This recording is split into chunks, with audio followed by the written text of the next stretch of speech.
Ocurrió cuando tenía 17 años. En ese entonces las cosas estaban un poquito difíciles. Me habían diagnosticado inicios de esquizofrenia y eso no pintaba nada bien para mí. Por ese entonces había pasado por algunas crisis, bastantes depresiones, me la pasaba llorando todos los días y la esquizofrenia cayó como anillo al dedo para todos esos problemas. Llegué a escuchar pequeños murmullos dentro de mi cabeza que me decían lo insignificante que era, de cómo las personas me miraban y no me querían, de cómo me miraba yo. Y estas mismas voces me decían que no valía para nada, que todo lo que hacía no servía para ningún objetivo y que las personas estarían mejor sin mí.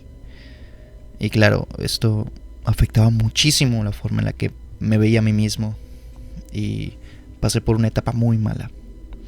Pero a pesar de que pasé por una etapa muy mala, nada se comparó con lo que pasó después. A mediados de enero, ya cuando habían acabado todas las fiestas importantes, yo no podía dormir bien. Ya había pasado muchas noches. Era común en mí el que durmiera cerca de las 3 o 4 de la mañana porque simplemente me quedaba dando vueltas. Tenía mucho insomnio. Una noche, entre sábanas y moverse para todos lados, escuché un grito a lo lejos. Primero era un poco extraño, no se entendía bien, pero conforme se fue haciendo más fuerte, conforme se iba acercando, todo cobró sentido. Era una voz femenina, un lamento femenino de una mujer que gritaba de una manera horrible, gritaba como un lamento que no paraba.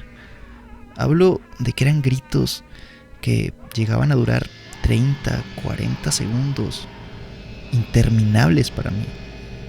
No sé si eran tan largos o la sensación que provocó en mí era tal que me hacía pensar que eran larguísimos, pero eran tan profundos y emanaban una tristeza tan grande, como si le hubieran quitado lo que más quería y simplemente se lamentara por saber que ella nunca más lo va a tener. O al menos eso era lo que creía yo. A la mañana siguiente intenté decirle a mi madre todo esto. Obviamente me creyó a medias, claro. Y esto, pues, desafortunadamente siguió su rumbo. Esto continuó pasando varias noches. A la semana quizás había 2 o en los peores casos 3 días en los que escuchaba este lamento.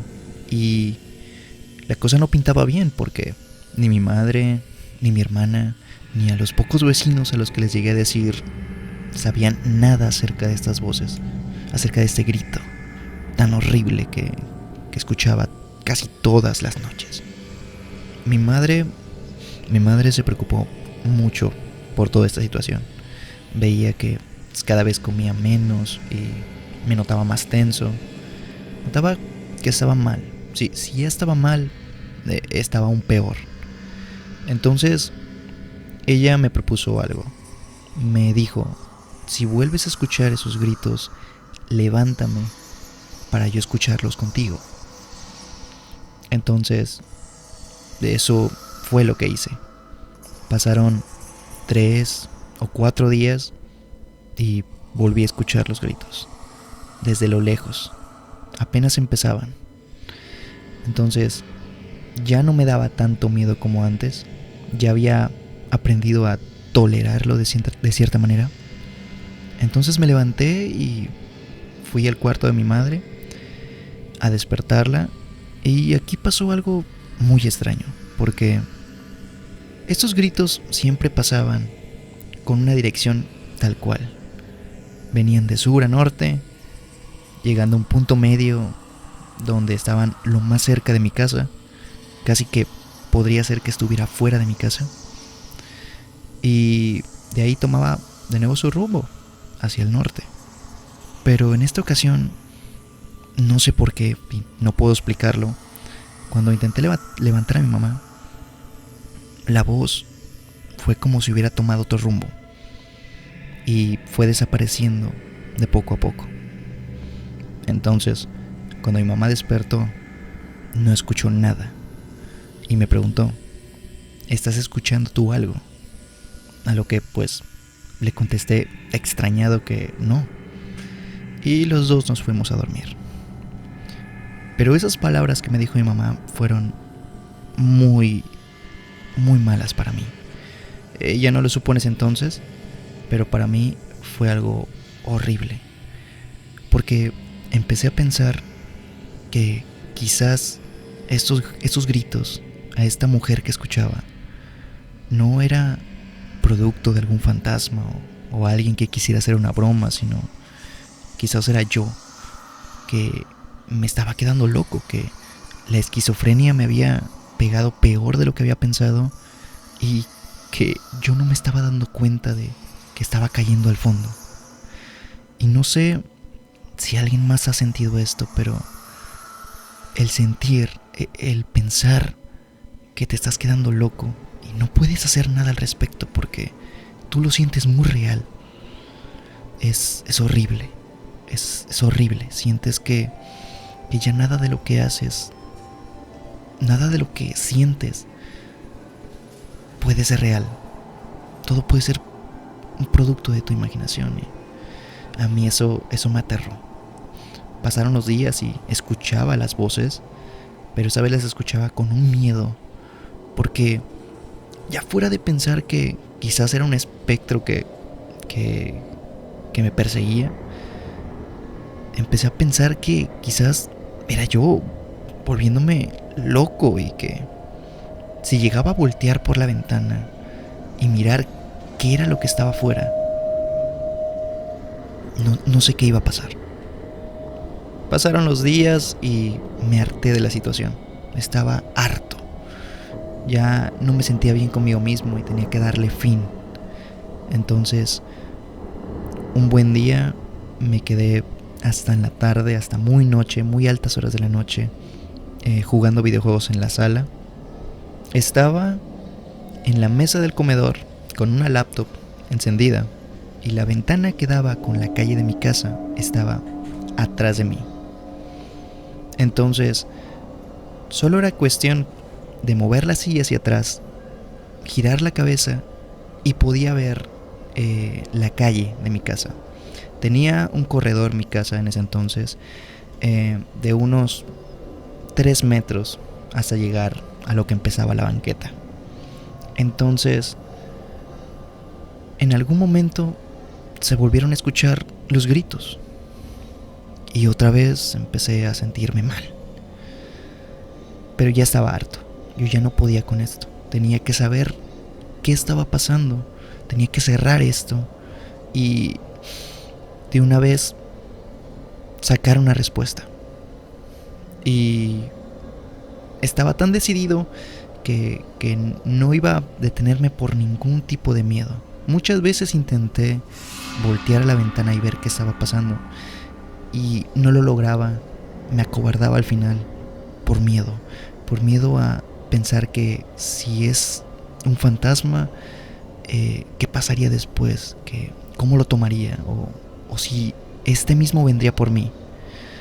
Y otra peor era que si no veía nada allá afuera, pues significaba que estaba loco y que ya no había vuelta atrás. Pero esta vez no iba a quedarme con la duda. Entonces, cuando escuché la voz lo más cerca de la casa, me decidí a salir, a voltear, a hacerme a un lado mi silla, inclinarla hacia atrás, girar la cabeza, mirar por la ventana y de una vez por todas saber qué diablos estaba afuera. En mi mente pensaba que cuando mirara por la ventana y viera a un fantasma, lo vería pasar por la calle y perdiéndose entre las casas. pero no estaba preparado para ver lo que vi. Cuando giré a la ventana, vi a esa plasta de humo, como si se tratara de hielo seco, que soltaba ese vapor tan grande y denso. Y ese mismo hacía formas que parecían ser las de un humano, parecían ser las de una persona intentando erguirse, brillando como si fuera una luz de neón muy, muy tenue, pero que se notaba en la oscuridad de la noche, acercándose dentro de la barda de mi casa, a solo escasos 2 metros de mi cara, en mi dirección, acercándose directo a donde yo estaba. En ese momento no supe qué hacer. Me asusté tanto. Solo habían sido 2 segundos, pero para mí habían sido 2 años. Y giré completamente a la mesa, cerré la laptop rápido de sopetón, me oculté entre mis brazos porque ya no podía moverme, ya no tenía la fuerza para hacer ningún movimiento. Y empecé a pensar para mí mismo: esto no es real, esto no está pasando, esto no está pasando, ella no es real. Lo hice muchas veces e intentaba creérmelo, pero luego sonó una maceta de mi madre, que acostumbraba a poner macetas en todos lados, caerse y romperse. Cuando entendí: esto es real, esto está pasando, está dentro de mi casa, gritando, y se acerca hacia mí. Y aquí viene, yo creo que el salvador de la historia, el verdadero héroe de la noche, que fue mi perro, que se llama Capuchino, o se llamaba Capuchino en aquel entonces, que salió desde el otro extremo de la casa a gritar, a ladrar a esa cosa que gritaba tanto. Y me quedó más claro que nada que eso era real, que algo estaba pasando allá afuera, pero tenía tanto miedo que no tenía el valor para voltear a ver qué ocurría. Los gritos empezaron a ceder al momento en que mi perro empezó a ladrar. Y mi perro no dejó de ladrar en un buen rato. Yo esperé pacientemente hasta que mi perro dejara de ladrar, porque tenía muchísimo miedo. Y cuando tuve la fuerza de voluntad para mirar qué pasaba, me fui, subí las escaleras, llegué al cuarto de mi madre, me acurruqué a ella y dormí. Intenté dormir abrazado de ella. Mi madre me pregunta qué ocurrió ese día, y yo no sé cómo explicarlo. Es algo que no sé cómo definir, porque fue una imagen de 2 segundos o quizá menos, pero yo estoy seguro, y en ese entonces era un poco escéptico, pero ahora estoy muy seguro de que algo estaba allá afuera, algo me estaba siguiendo. No tengo idea por qué razón, no me creo tan especial, pero algo me estaba siguiendo. Esa cosa, ese alguien, esa presencia, intentaba decirme algo, o buscaba algo de mí. Nunca volví a verla, nunca volví a escucharla a partir de ese entonces. Y solo me quedó la duda. No sé si hacía falta que la confrontara cara a cara para que me dejara en paz, o fue mi perro, o fue muchas de las situaciones que pasaron en aquella noche, pero jamás volví a escucharla. Nadie la escuchó de mi familia, nadie la escuchó de mis vecinos. Era algo que iba dirigido a mí. No sé por qué, nunca sabré por qué, pero lo que estoy seguro es que eso era real.